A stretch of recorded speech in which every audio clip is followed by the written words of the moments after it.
नमस्ते प्यारे बच्चों। तो आइए आज हम इस वीडियो के माध्यम से ये कक्षा 7वीं की सामाजिक विज्ञान का अध्याय 6 ये हम इसको समझेंगे। एड ग्रेड अभ्यास पुस्तिकाएं भरेंगे। इसके पहले वाले जो अध्याय थे वो हमने पिछली वीडियो के माध्यम से समझे हैं, ठीक है ना। आपको प्रोसेस भी बता दी है कि किस प्रकार से यदि पिछली वीडियो नहीं मिल पाई हैं तो आपको कैसे पिछली वीडियो पर जाना है, ठीक है, कैसे हम प्ले लिस्ट पर जाएंगे। ये सारी प्रोसेस हमने पिछली वीडियो में समझाई थी। आज देखेंगे हम इसका अध्याय 6, ईश्वर से अनुराग। ईश्वर यानी भगवान जिसको बोला जाता है, उससे अनुराग यानी प्रेम कैसे होता है। तो देखिए यहाँ के लोग जो थे, भक्ति संत चैतन्य किस स्थान से थे, तो ये बंगाल के थे भक्ति चैतन्य।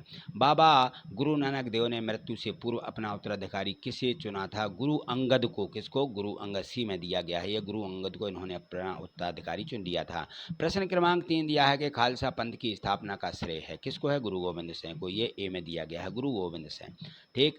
प्रश्न 4 देखें, 4 में है महाराष्ट्र के संत कवियों का सही समूह कौन सा था?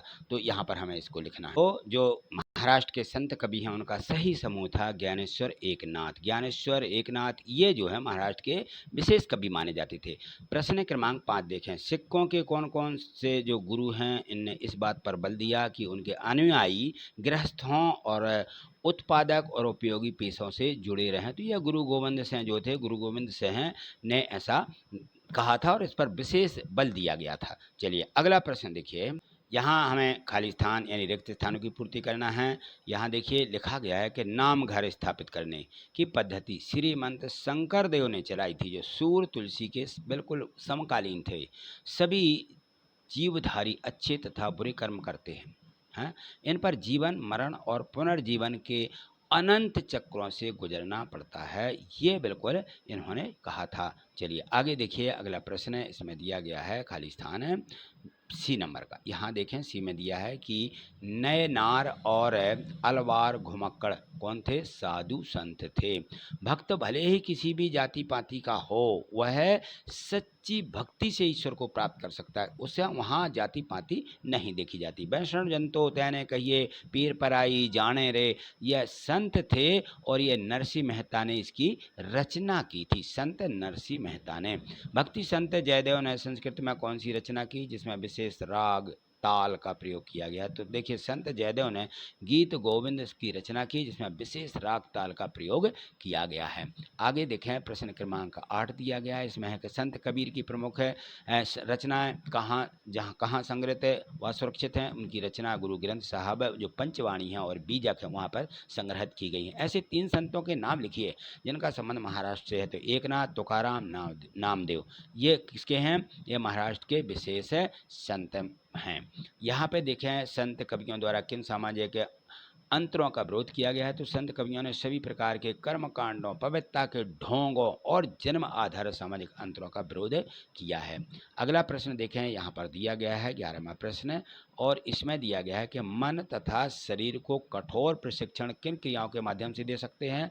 तो देखिए योगासन से। मेन बात तो रहती है योगासन करिए, इससे हम शरीर को कठोर प्रशिक्षण, और प्राणायाम करिएगा, चिंतन करिए, मनन जैसी क्रियाओं के माध्यम से मन और शरीर को कठोर प्रशिक्षण देने की आवश्यकता पर बल दिया गया है, ठीक। चलिए अगला प्रश्न क्रमांक 12 दिया कि मध्य एशिया में महान सूफी संत हुए, उनके नाम लिखें।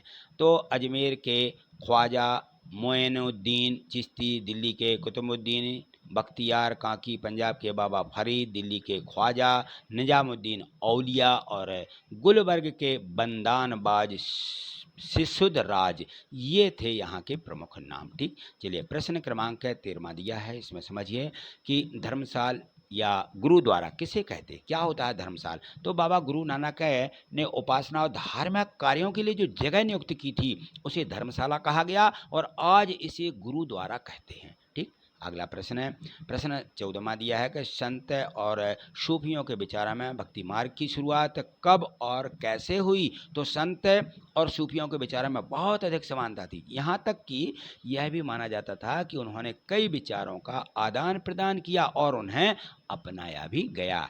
चलिए अगला प्रश्न 15वां देखें, यहाँ पे दिया गया है इसमें कि बाबा गुरु नानक के विचारों का सिख आंदोलन पर क्या प्रभाव पड़ा। तो गुरु नानक विचारों का सिख आंदोलन पर गहरा प्रभाव पड़ा। उन्होंने एक ईश्वर की उपासना के महत्व पर जोर दिया है।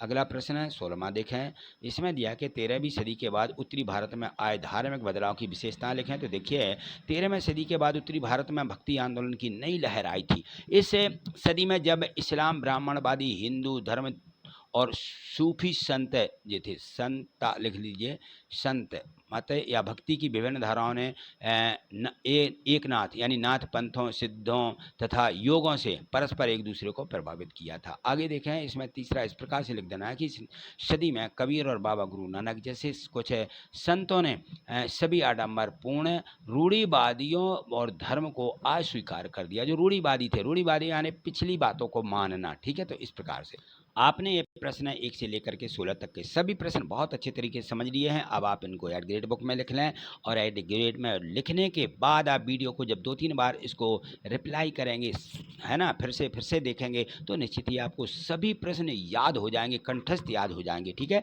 तो आपको वीडियो कैसी लगी, यदि पसंद आई है तो लाइक अवश्य करिएगा। देखिए यहाँ पे लाइक का चिन्ह बना हुआ है, लाइक करिएगा।